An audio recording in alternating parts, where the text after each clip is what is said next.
Hey folks, it's Brian. I'm going to cut down this flower pod today from this Musa Basjoo. One of the experiments I want to do. I was reading about flower development and how these things develop the bananas over time. One of the things I saw was people commenting that if you cut the pod off once all the flowers are out, it's actually better for the bananas to develop. They develop faster. And so we're going to try it. We're going to see what happens.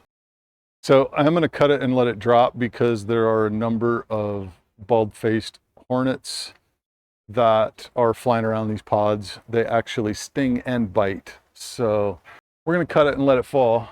Looks like the last one just flew out. I don't think there's any in there now, but we'll go ahead and give it a cut.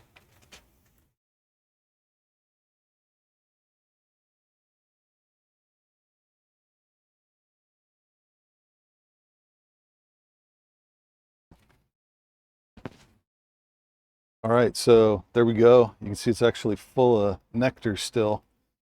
The nectar is actually really good. So that's what it is. We're going to put this inside for now, and then tonight we're going to cook this for dinner.